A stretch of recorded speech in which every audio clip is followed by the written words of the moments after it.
the Baen Free Radio Hour.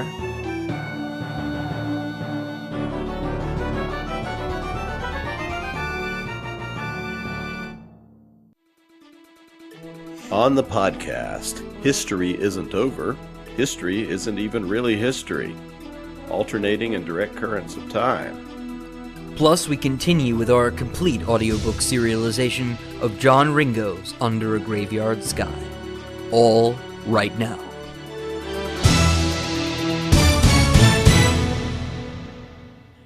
Welcome to the Baen Free Radio Hour podcast. It's an honor to have you along. I'm Baen editor Tony Daniel. And I'm Baen editorial assistant Christopher Rocchio. What do we have this time, Christopher? This time, we have part one of a two-part roundtable discussion featuring the authors of Ring of Fire short story collection, Ring of Fire 4. Our participants all wrote stories for the book, and they include Eric Flint, David Brin, David Carrico, Charles E. Gannon, and more. And those others are Walter Hunt, Bjorn Hasseler, Robert Waters, Walt Boyes Joy Ward. And we continue with our complete audiobook serialization of Under a Graveyard Sky by John Ringo. Here's the news.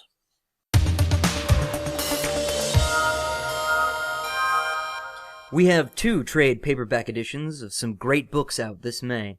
First is The Sword of the South by David Weber. This is the continuation of David's Norfresa epic fantasy series, and features a new companion for Basil Bannickson. His name is Ken Hoden, and boy, does he have a secret he's keeping, even from himself. Also out is The Warrior's Apprentice 30th Anniversary Edition by Lois McMaster Bujold. This one has an all-new introduction and brings back a classic entry in the legendary and hallowed Vorkosigan series. It's also the first Baen book I ever read. Cool. The Sword of the South by David Weber and The Warrior's Apprentice 30th Anniversary Edition are available at booksellers everywhere.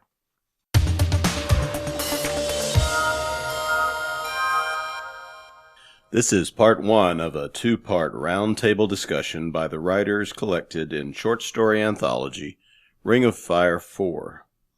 Part two of the roundtable will be posted next time on the podcast.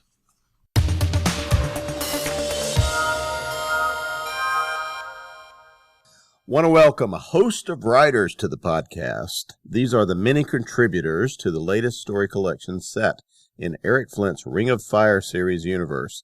That book is Ring of Fire 4. Hello, everyone. Hello. Hi, how you doing? Hello. There's a bunch. Eric Flint is the creator of the alternate history Ring of Fire series, beginning with his groundbreaking first book in the series, 1632, published in 2000, and continuing through many best-selling books, stories, and collaborations. Eric's writing career began with science fiction first contact novel Mother of Demons.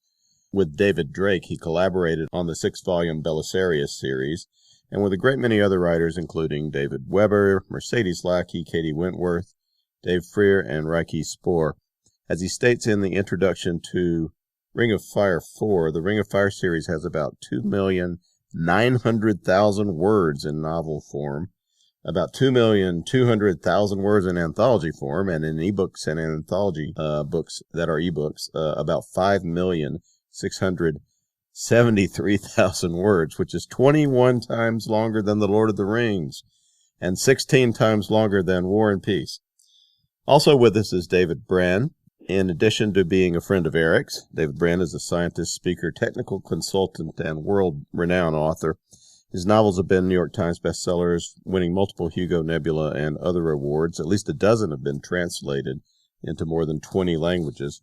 Others of the 1632 glitterati with us now are Charles E. Gannon, 3 times Nebula nominee for his Kane Riordan science fiction series, and within the 1632 sphere, he is the co-author with Eric Flint of 1635, The Papal Stakes, and 1636, Commander Cantrell in the West Indies. Also with us is Walter H. Hunt, who is the author of the Darkwing Space Adventure series.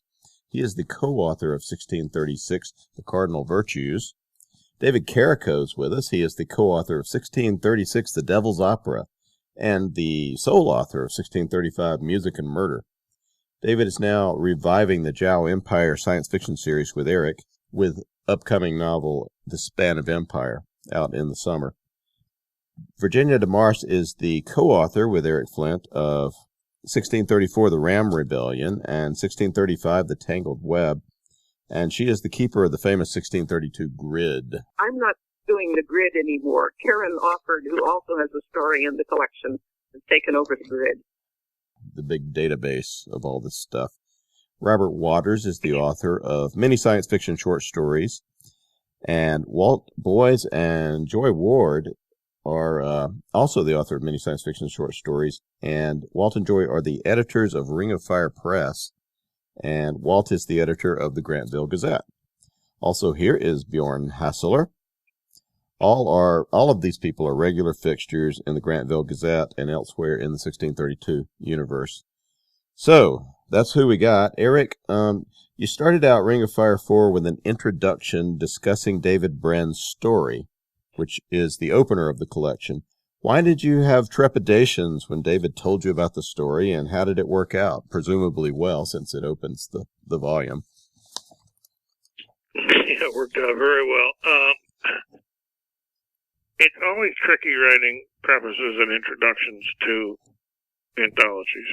And I'm minded of advice that Jim Baen gave me many years ago, that whenever he picks up books, sees it's got a preface, he thinks, oh, it's probably good for him to read it, so he immediately puts it back on his shelf, looks for something fun to read.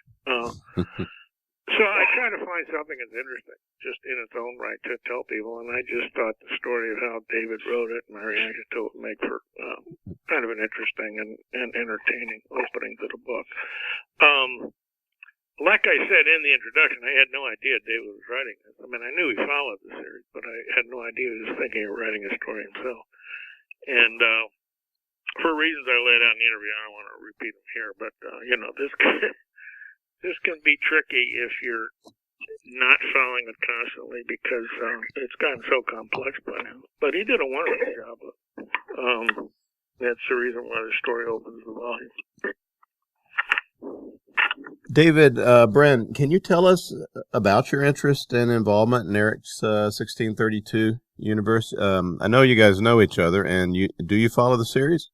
Oh, yeah, sure. As a matter of fact, Baen Books owes me a couple of the most recent ones. Hint, hint. No, I love it. What I like best about it is that it takes a completely crazy idea, and Eric knew it was crazy from the start.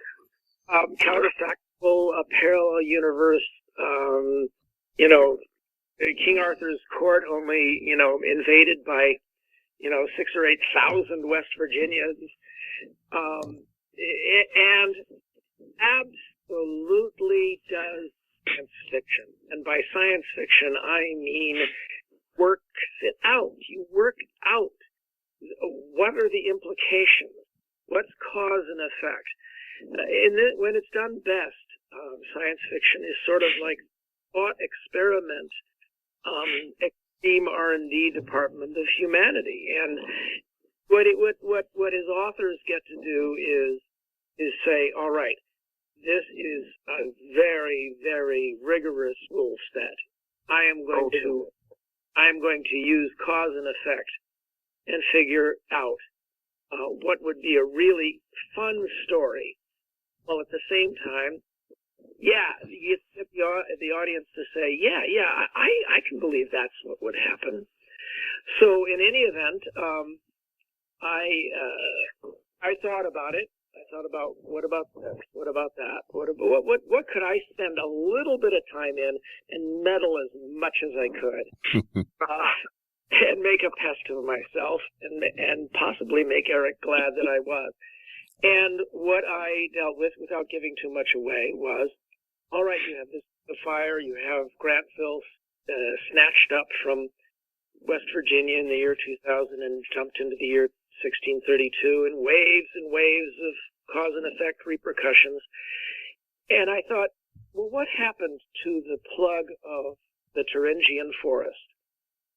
Little villages that had been there when Grantville was plopped there. And the assumption was that it was a swap, that little patch of forest was plopped into West Virginia in the year 2000, and almost no stories of interest would come out of that.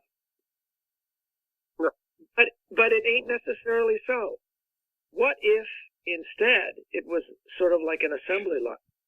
What if that bit of Germany in 1632 was shuttled even farther back in time, and they had experiences very similar to what the Grantvillers had landing in 1632, having to fight to survive, having to find some ways of using their advanced technologies to change the world. And that's all I'll say. Well, I presume that the title 71 refers to where they were thrown back to. Oh, maybe. Shoot. Is it too late to change it? Well, yeah, we don't want to spoil any of the reveals of it. But you do talk in the story, you deal with the sort of cultural relativism of status. So, like you say, if they would be quickly defeated in our time, we presume, although there's some Paul Anderson stories to the contrary about that.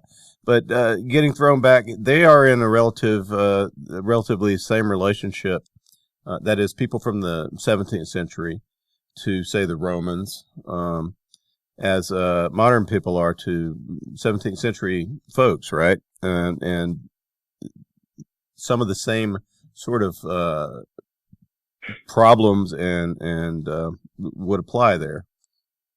Yeah, that's the idea, and of course, I put my thumb on the scale a little bit in that the heroes of this story happen to be people who are kind of with the more egalitarian, more revolutionary side of the 30 Years' War.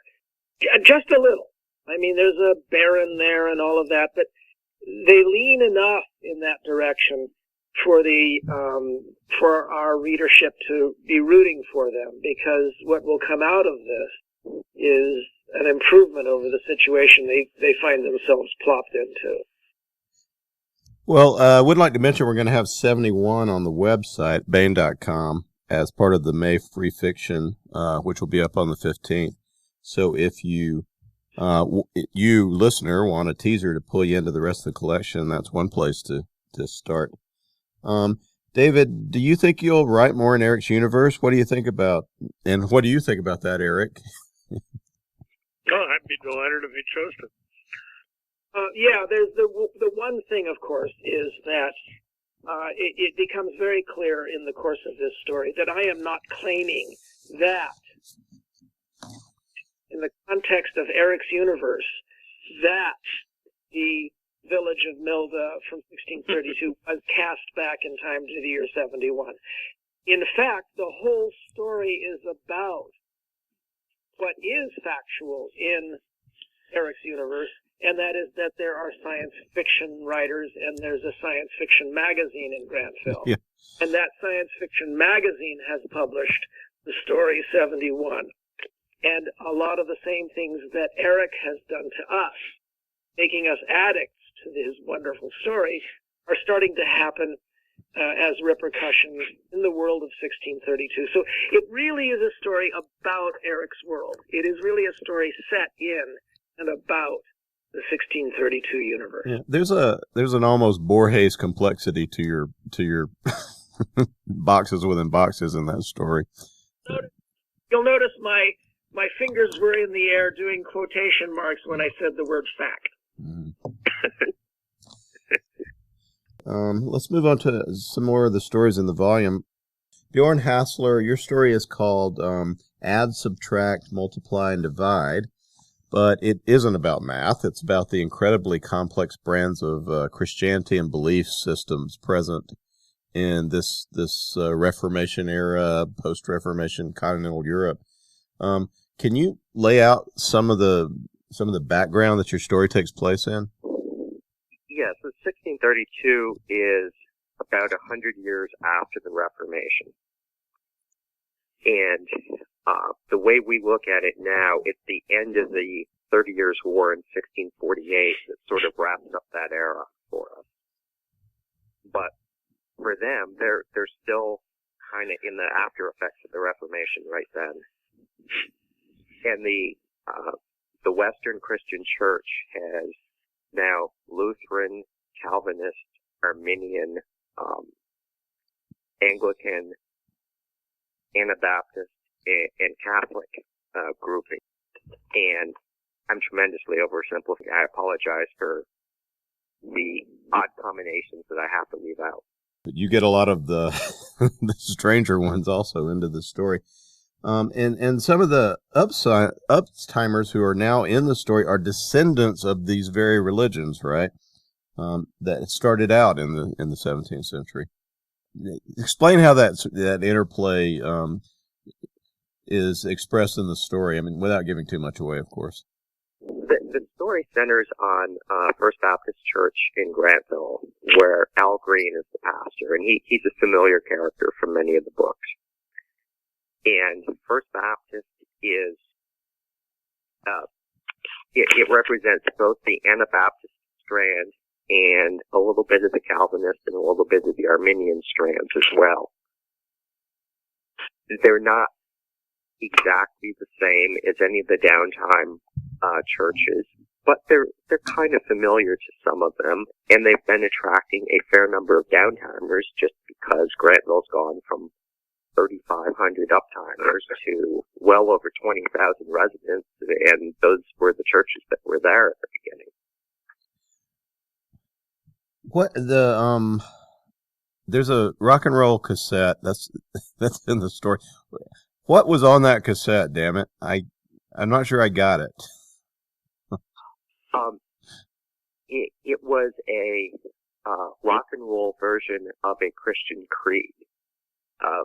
Because of the restrictions on using lyrics in stories, I didn't specify exactly which one, but there are several songs out there that fit the bill. I was kind of thinking it might be an Elvis gospel song, maybe. I don't know. I had a different one in mind, but I do think that there are many that would produce the same effect. Yeah. The one other thing I want to ask you about the story is that Celtic brand. Is it a Celtic pre-Catholicism Christianity that comes into play? Yes. Jay Robertson brought several Celtic monks to Grantville way back in the very early issues of the Gazette. And then these 4 monks have just sort of been in limbo in Grantville since then. So I borrowed one of them to play off of. He hears the music and he gets to interact with some of the Anabaptists. But the Celtic Christians do represent a different strand of early Christianity from the British Isles, and eventually the British Christians decided to go with Roman Catholicism. Long before, literally a millennium before 1632. Yeah. But there were a few holdouts. Were the I better not get. This is the kind of stuff that fascinates me. But were they not Trinitarians? No, they were very much Trinitarian. They were? Okay. All right. We could talk about weird strains of Christian theology a lot. It's a great story, and it really lays out the wonderful religious weirdness that would happen if such an event happened. Robert Waters, your story in the collection is Fallen Apple. This one's a lot of fun. It starts with a kid giving a history report or writing a history report, right? Yeah, it basically it starts off with a character that I've used in the past for Granville Gazette stories, a fellow by the name of a downtimer by the name of Arnulf, a.k.a. Arnie Langenberg. He's a very studious boy, very bright. He loves uptime crime noir novels, Philip Marlowe, Nero Wolfe, things like that. He enjoys that. So he's very inquisitive, very interesting. He gets this assignment to, science assignment for one of his science classes, and he researches Isaac Newton. And he finds out that, his parents, or soon-to-be parents, or going to be parents, are, living in England. So he manages to write his mother, Isaac's, future mother, a letter, and basically photocopies or copies the materials that he finds and says, "Hey, look who's going to be your son." So, she gets this, her family gets this. And so what I wanted to do in the story was sort of kind of, explore the concept of, how would this information of these relatively farm people, farm folk, what would they do if they got this information way ahead of time? Because, Newton isn't born until 1642, I think. And how do they react to it? Do they care? Do they care? Do they not care? How does it happen? And more importantly than that, how are the people around them going to react to it too once this information is discovered? And that's what I explore in the story pretty much. Well, can you tell? I mean, I've learned some things about Isaac Newton's parents I didn't know. Can you tell us a little bit about the historical parents of Isaac Newton, what they were up to? Well, you know a lot. I mean, what I put in there is pretty much what we know. I mean, there isn't a whole ton of information about them. But Isaac Sr. was a farmer. He was like a gentry farmer. And not a bad one. He's a pretty decent farmer. And he's several years older than Hannah was. Hannah Askew, I think it's actually pronounced Askew. They just were. They were just simple farmers. One of the things I found that was interesting, though, is that Hannah actually was able to read. One of my research pieces said that, she knew how to read, and I thought that was a pretty interesting piece of a little historical bit, especially where they were, who they were, the fact that she was a very young girl who knows how to read. Another thing I thought was interesting, too, when I was doing the research is that it seems to me that Hannah's brother, William, was a Anglican priest. He was an Anglican rector. And I gathered, my assumption was, when I was reading it, was that he was the one that was probably instrumental in helping her read and keeping it in. And he's very important in the story, too. And historically, he actually encourages and involves Isaac in school, when he gets old enough to go to, I think it's Oxford or some school, some training school. So he's very, very instrumental in the school. But generally speaking, they were just farm people. They weren't anything special. They weren't anything huge. They were just simple, common folk. And, I just thought it would be interesting to explore this notion that they learn that, they're going to be parents of one of the greatest scientists. Now, taking that a little further, one of the issues that is discussed in the series is the Ring of Fire changed everything, not just created a new timeline, but it's impossible now for someone named Isaac Newton or the Isaac Newton to be born in this new timeline. I think that's a valid argument. But I wanted to also have characters who understand this, or at least know about this concept, but maybe they don't believe it. Maybe they do, maybe they don't. And how do they react to it? Well, and it's also, how do they react? Because of Isaac's dad finds out that he dies. Also, that was another thing that I wanted to do too.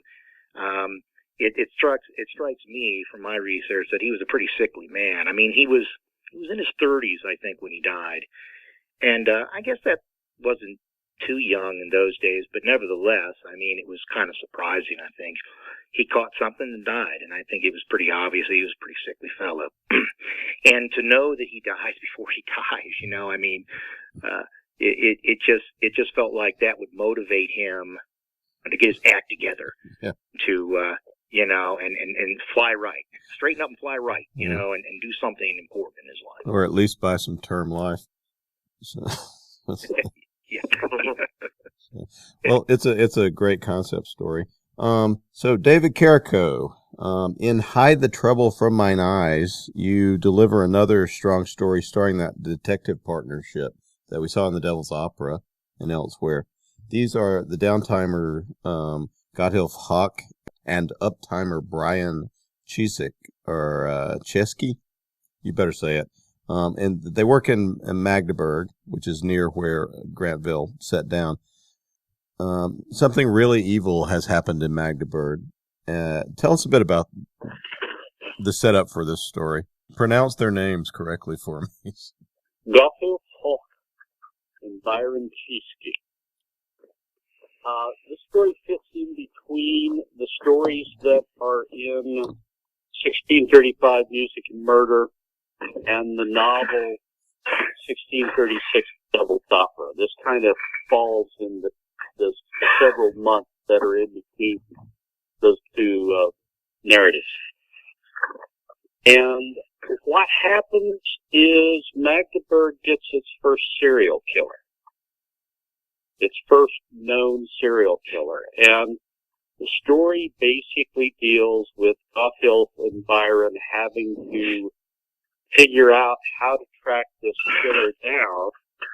And they have to do a lot of the regular police procedural stuff. You'll go out and find informers and question people and, try to find people that can tell them what's going on and look for insights into what this killer might be looking for.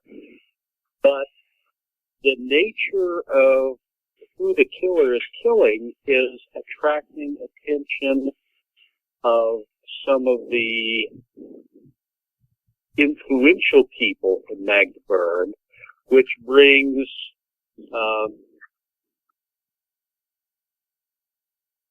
the mayor into play. Otto Carrico brings him into play, and he starts putting political pressure on them to get this wrapped up now, because everybody's putting pressure on him. So it makes for a complicated storyline, and they eventually run him down, and it is a him. They find out kind of why he did it, but it's... Well, one of the nasty things about this serial killer is that he scoops out eyes, which you describe in some detail. Oh, trust me, I didn't go into near the detail I could have. But that was the signature mark. That was their first clue that they were dealing with a serial killer, was when the second one happened and the eyes were gone. And needless to say, that becomes a significant story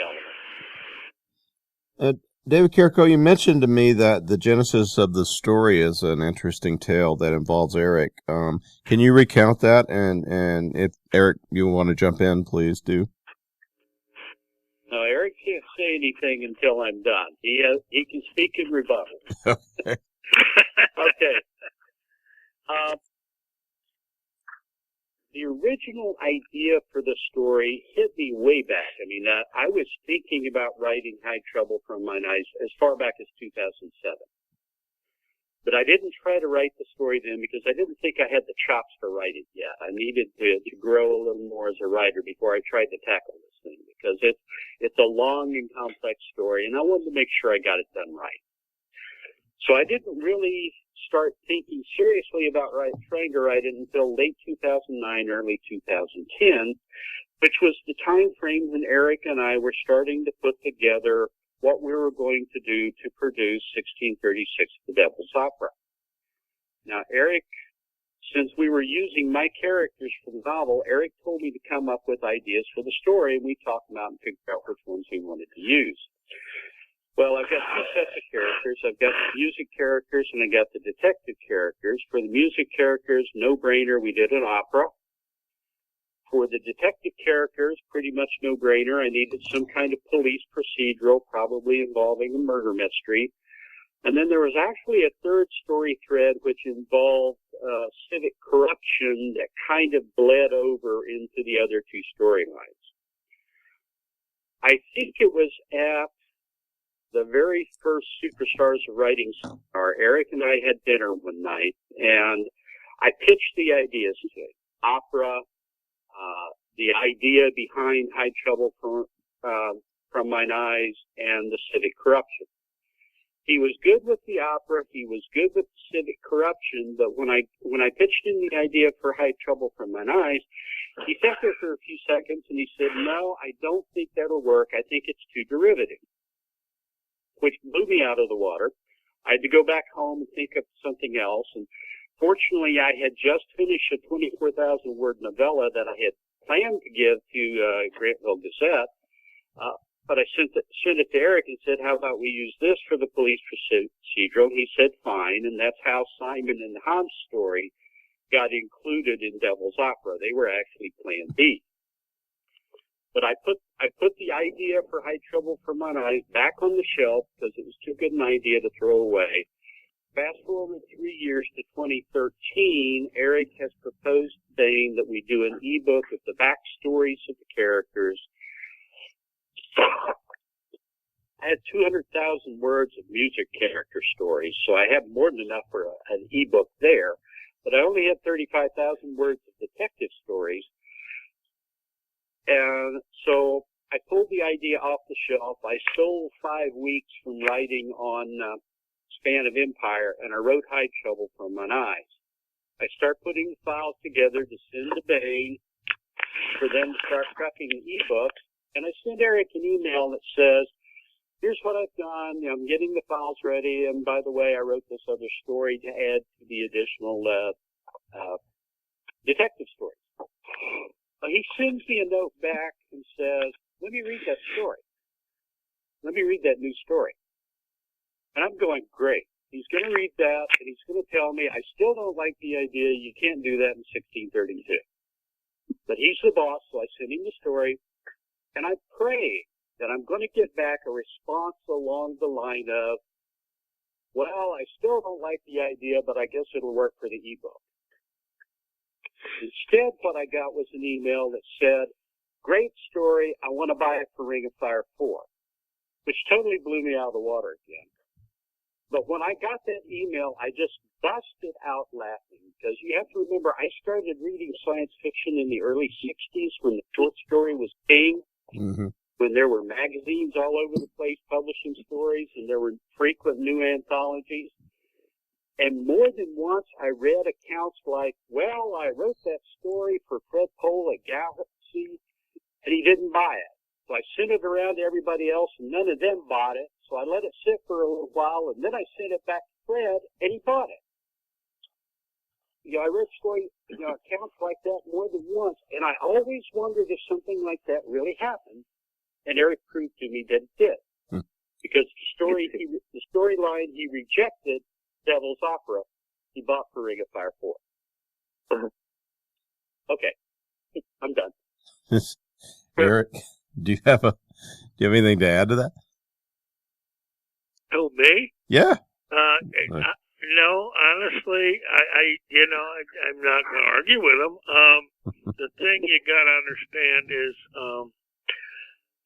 I've had this same, and it can get embarrassing, experience editing Jim Baen's universe, which is, honestly, once I buy a story, I tend to completely forget about it. I just do, because there's another story I got to look at. So I kind of vaguely remember this, but it's really very vague. I'm glad it worked out well. Yeah.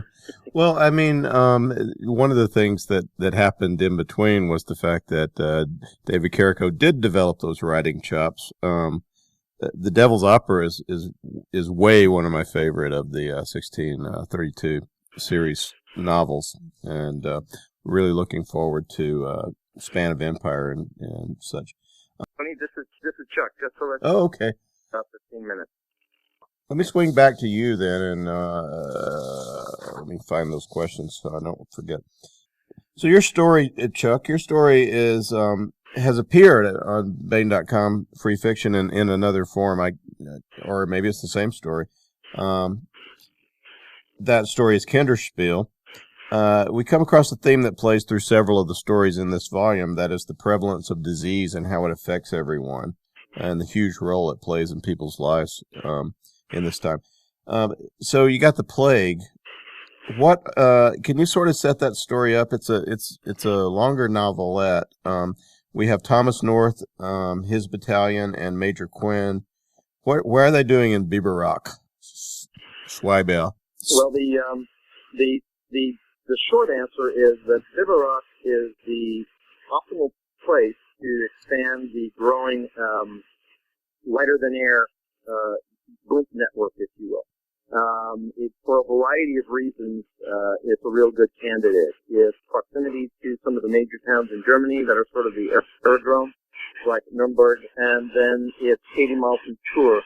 That's a really important distance because you want to have as short a range as possible as you're making your way into the Alps. The Alps are particularly unpredictable, and you've got a big altitude change. So it's actually well inside the apparent range envelope, but that's exactly what they want.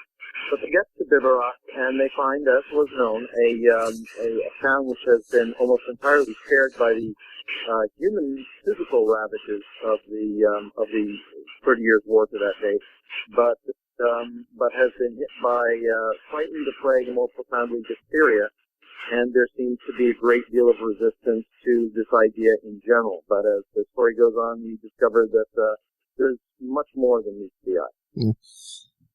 I mean, one of the fun things about the story, or fun in storytelling terms, is the way that disease plays into the politics of the era, because it's just this constant that people have to deal with, and they have all kinds of beliefs about it. Tell us a little bit more about the politics of Biberach and how people are using the plague as a political club. Now, I actually, in a way it is, I suppose. What happens with plague, at least in this story, is that by eliminating certain individuals in the town, in the nearby abbey, it opens up opportunity. I think another thing that's probably also, if you will, implied about plague is that plague doesn't just, in killing people, what it also it does is what I would say it kills, if you will, pathways of communication. So, it's that sort of situation where who's in charge. I used to know who was in charge here, and I used to be able to get reliable sort of, if you will, credentials if somebody came into town. But when you combine plague and war, you've got a tremendous amount of chaos and uncertainty, and whatever the old standards were that were somewhat reassuring that you weren't being hoodwinked or somebody wasn't coming in as a pretender, those are largely compromised. So one of the things, and it's difficult to talk too much about the role of this in the story, except to say that it plays a very large role. All of these factors together, that plague is at times, just like war, for opportunity. Yeah. That certainly is the case in Biberach.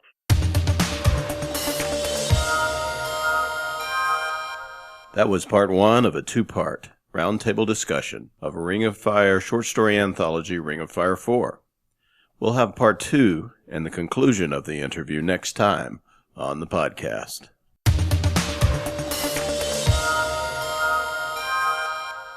Now we continue with our complete audiobook serialization of John Ringo's Under a Graveyard Sky. This portion of Under a Graveyard Sky is provided by Audible.com. Get the complete audiobook at Audible.com now. If you're not a subscriber, you can get the entire audiobook free or choose from more than 100,000 other titles when you try Audible free for 30 days. Now here is another segment of John Ringo's novel of zombie infestation and the heroic humans who fight back, determined to pull the world from disaster and humanity itself from the brink of annihilation. It's all taking place under a graveyard sky.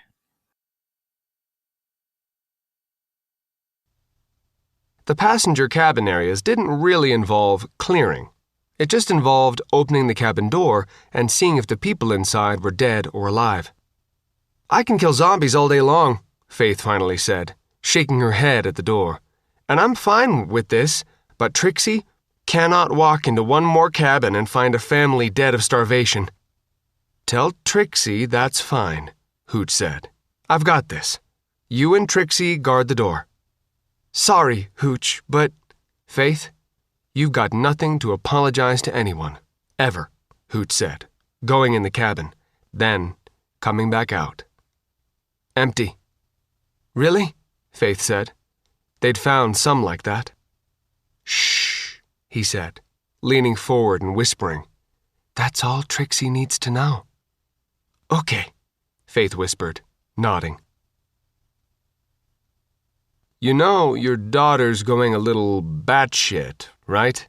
Fontana said, checking the corpse for pupil response. It seemed like some of them weren't even decomposing, they were so dried up. But this was a corpse. I've noticed, Steve said. The question is if it's functional batshit and non-functional batshit. There's a difference? Fontana asked, as they checked the room across the hall. There weren't any surviving zombies, period. And the only human survivors were those who had been very, very careful using their supplies. And there weren't many of those. One of my grandparents had been a prisoner of war during the war, as it's referred to down under, Steve said, closing the door on the dead. To his dying day, he never drank more than 1 cup of water with breakfast, 1 with lunch, and 1 with supper.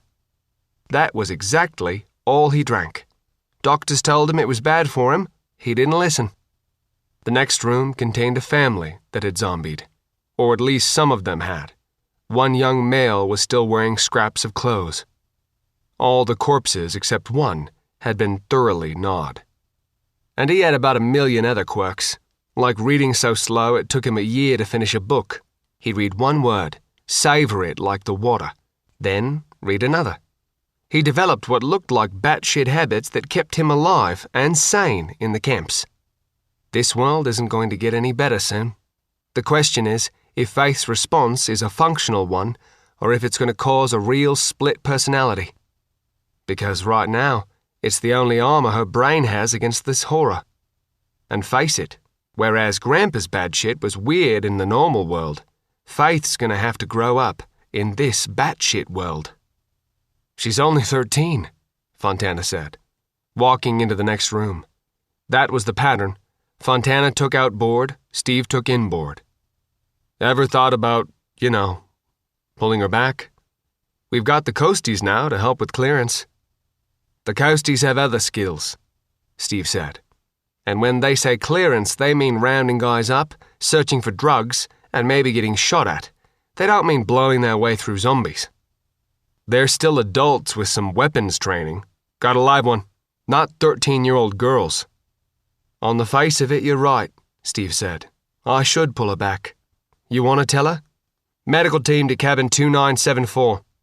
No, Fontana said, giving the woman some water. Hey, you're gonna make it, okay? Just hang on. We've got medical teams on the way. Thank you, the woman whispered. Just sip the water. So, about Faith, Fontana said. The zombies don't bother her much. This shit is killing her. I know, Steve said. But the damn stretcher teams will barely come up into the dark areas. And they won't go anywhere we haven't cleared for zombies. Even when all the zombies are dead, find somebody who'll do this besides you, Hooch, me, and Faith. And I'll send Faith zombie hunting. Get the coasties, Fontana repeated. This is their kind of shit. I will, Steve said, when they get here. Some are going to have to help with just keeping these poor bastards alive. We'll go back to heavy clearance, but for now, we're all we've got. And we can't do this all day and night, 24/7, Fontana pointed out. Steve reached up and changed the frequency on his radio. Dallas, you got me? Steve asked, walking into the exterior cabin. There was a body on the bed. He pointed. Gone, Fontana said. No pupil response. Dallas here. Can you retrans to Squadron Ops? Over. Roger. Squadron Ops. Jesus. Wolf. Yeah, Steve said. Isham, we're going to call this at 12 hours from when we went over the side. Whenever that is. The clearance teams, that is. If the coasties are on site by then, I'd like them to manage the recovery work. but nobody works on it for more than 12 hours at a time. The clearance team is going to need some bunks on the Alpha or the Grace. And somebody who has a clue about gear to get this shit cleaned up. All that we're going to be able to do for the next, God knows how long, is clear, eat, sleep, and clear. Can you manage that? I've got it under control, Wolf, Isham replied. I'll get that set up. All the zombies are dead in the passenger cabin areas, Steve said. We're getting about 1 survivor per 10 cabins. As soon as some of the coasties get on site, have them replace Faith and Hooch. Then us. Faith and Hooch go down for longer than we do. We'll both start again tomorrow at the same time, but get them replaced as soon as possible. We are going to be clearing this floating den of horrors for a long time. We need to think about how we're going to sustain this. Roger, Isham replied. Got all that. Thanks, Steve said. Wolf out. He changed the radio back over to the medical channel, then shrugged. Best I can do, Steve said. Chapter 31. Any decisions you need me to make? Steve asked, as he stepped off onto the flush deck of the Alpha. The waves were chopping up and the deck was awash, but he didn't really care.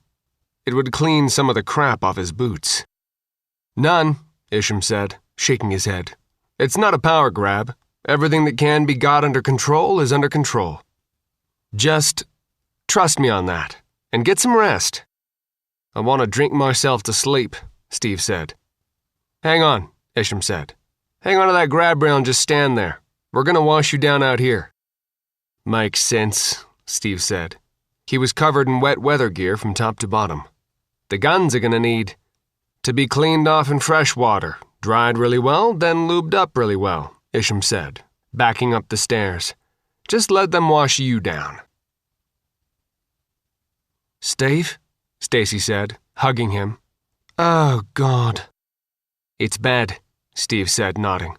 I'm really regretting bringing Faith on board. She's having a lot of problems with the... She stopped and grimaced. She likes the zombie hunting. I'm going to switch her to that as purely as possible, Steve said, nodding. I mean, there are horrors to that, but this has been different. The cabin was excellent. Steve wasn't sure how Isham had procured the materials to return it to, if not its former glory, then back to very livable. But it was nice, and the meal that had been waiting for him after his long, hot shower looked really, really good. He wasn't sure that he could eat it, though. You have to eat, Stacy said. Reading my mind? Steve asked, smiling faintly. Always, Stacy said. Talk to me about something, Steve said, taking a forkful of the dish. He wasn't sure what it was, but it was excellent. When did Chris go back to being a cook? That's sorry, Stacy said, smiling. The one that was on here? Steve asked, then winced. The horrors of the voyage had nearly blotted out how bad the Alpha had been when they boarded. She's a really good cook, Stacy said, and Mike is overseeing the maintenance on our weapons and gear. I made sure they were all clear. He knew how to clear them, but I checked first. He's going to fine-tooth them. How's Isham doing? Steve asked. This is the sort of thing I need to talk about. Doing fine, Stacy said. He found one of the SSLs who's a premier scrounger, who turned up, among other things, boxes of Cuban cigars. Isham's up in Mickerberg's old office, smoking big black cigars and running things like he's General Patton. It's funny to watch in a way. I think until this came up, he really wasn't in the game. But now he is, and he's doing a good job at it. Keep an eye on him, Steve said. I am, Stacy said, shrugging. But when we had a moment alone, he brought it up, and he pointed out that you're the one with the subs backing you. That headquarters gave you the authority, not him. He said, broken down and busted or not, I'm not going to try to buck the United States government. It's still got nuclear weapons. Now that sounds like it might be honesty, Steve said. Okay, wow, Faith said, shoveling down the breakfast. This is really good. Do I want to know what it is? Eggs, Sorry said. laying the plates out for the clearance team, with more eggs. There were the scrambled eggs, which were awesome, a really good canned fruit salad, and fried potatoes. There was even fresh baked English muffins with butter. "It's got a bit of a fishy taste, but a good one," Fontana said. "What's the meat? It tastes like lobster?" "Scrambled eggs with lobster," Sari said, "and some secret ingredients." "I'm going to let you keep the secrets," Steve said, looking out the window of the dinette. The small compartment, relatively small, it being the Alpha, had a good view of the growing flotilla of boats working on the voyage. He could even see the Campbell drifting in the distance. The Alpha and Grace had rendezvoused with it overnight and transferred clearance materials as well as medical supplies. Fortunately, it had lots of both. The cutter had seemed like a big ship when they first cleared it. Now they had a new appreciation for big. But for its relatively small size, it was absolutely packed with disaster material, which made sense given its jobs. "Today is pure clearance," Steve said. "Oh, thank God," Faith said. "Wait, zombie-killing clearance or checking cabins clearance?" "Zombie-killing clearance," Steve said. "We're going to sweep all the remaining untouched areas on the port side cabin zone, then work our way across the ship and sweep the starboard side. If we run into survivors during that, unlikely, we'll call for extraction or extract them ourselves. The Coast Guard personnel are going to manage the extraction in cleared areas and provide security. That's mostly for the people doing actual removal." "I can handle that," Faith said. "Sorry, but I'm just—" "Nothing at all to be sorry about, Faith," Fontana said. "This is getting to me, and I thought I'd seen pretty much every horror possible in Iraq and Afghanistan. The fact that you're not completely round the bend is pretty remarkable." "I know the Trixie thing is freaking people out," Faith said, shrugging. "But—" "It's a way for you to compartmentalize," Steve said, nodding. "People who do this sort of thing have to do that. Everyone does. You just happen to have an outward expression.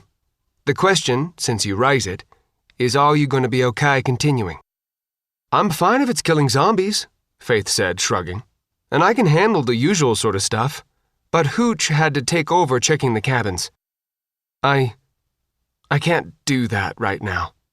Even finding live ones, half the time I was like, what's the point?" "We've lost some," Steve said. He'd had a quick briefing that morning before breakfast, and according to the doctors at the CDC, we'll probably lose some more over the next week. But most of them are making it. We're saving people. But for today, we'll just blow some zombies away." "That'll help," Faith said, grinning. "Weaponry," Steve said. "There's some large areas we'll be clearing. Despite my fear of bouncers, I think we need at least one rifle. There are sure to be more security zombies, and we need to start conserving our shotgun rounds to the extent it's possible. Sergeant Fontana, you'll carry that." "Roger, sir," Fontana said. "Any word on the ammo from the Campbell?" "We got a resupply of 200 rounds of shotgun," Steve said, grimacing. "That was all that was in the ready locker or found scattered on board. There's a magazine, but it's apparently a vault, and nobody can find the keys. And since it's a magazine—" "You can't exactly cut it open with a blowtorch," Fontana said. "There's a team looking for the keys at the moment," Steve said. "According to what I got, there should be 2,000 more rounds of 12-gauge in there. Another reason to use the rifles whenever possible. We have, also, a limited amount of 7.62, but we're currently better on that than on shotgun. So when it's possible, Sergeant Fontana will take the shot. Please make sure that all rounds go into the target." "I will," Fontana said. "But you get bouncers from shotgun as well." "They tend to be caught in the body armor," Steve said, "and the spots not covered by armor that are likely to kill us are small. With the exception of the face, of course.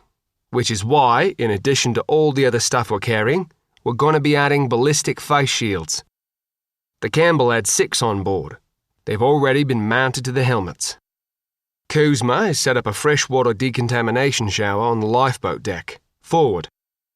If we get as bloodied up as we did yesterday, Faith, we'll run through that. There's also a forward support post set up with food, water, and ammo, and we can drop back to it and take a break. One thing we're going to have to look for is a forward point that we can set up as a permanent secure point on the voyage. Not too big, not too small, some exterior light, and most of all, secure. That's all I've got for now. Let's eat. Just sip, the lady said, putting a straw to his lips. It's chicken broth. Rusty still could barely do that. He was feeling better. Not human, but all the water they'd been pumping through him was helping. He still could barely lift his arms. Thank you, he said, leaning back on the pillows when the small cup of broth was down. He was so far gone he actually felt full. Are you a nurse?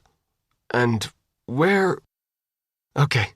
First of all, you're on a support ship called the Grace Tan, the lady said. I'm Amanda. No, I'm not a nurse.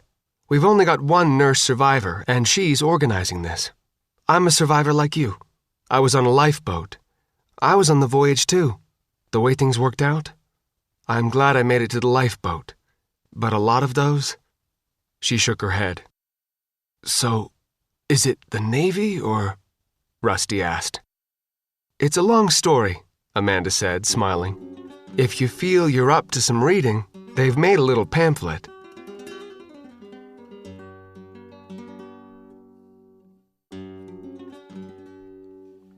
That was another segment in our complete audiobook serialization of Under a Graveyard Sky by John Ringo. And that's it for the podcast. Thanks to Audible.com, to Christopher Rocchio, and to podcast theme composer Ruth Judkowitz. And a giant pile of SAT score results from the 1980s to burn for warmth, and the actual carrot on the actual stick Paul Bunyan used to encourage Babe to plow the Grand Canyon. Plus our deep gratitude for the great discussion to Eric Flint, David Brin, Charles E. Gannon, Robert Waters, Walter Hunt, Virginia DeMarce, David Carrico, Bjorn Hasseler, Walt Boyes, and Joy Ward, authors of a bundle of great fiction in the Ring of Fire 4 short story collection.